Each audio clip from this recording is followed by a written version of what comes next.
大家好，我哋上個禮拜加拿大中文電台咧就參與咗一個非常之有意義嘅 Meals on Wheels 送餐服務。咁啊呢個時間咧就俾少少 recap 大家啦。我先有力就拍住個台長李婷咧就負責其中一個路線嘅。咁當然咧同負責人傾下偈，了解下詳情同埋佢哋嘅需要。咁另外一位負責人就講解我哋嘅路線圖啦。嗱，去邊度先啦？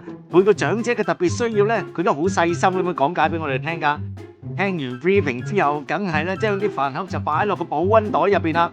搞掂晒之後就可以出發啦。咁當然啦，唔單止我哋兩個嘅，仲有好多同事參與啊。嗱，分別有鄧佩欣啦、何家燕啦、胡以欣啦、梁建恒啦、小英啊、何志宏等等。仲有啊，電台嘅管理層啊，同埋行政部嘅同事咧，都一一參與㗎。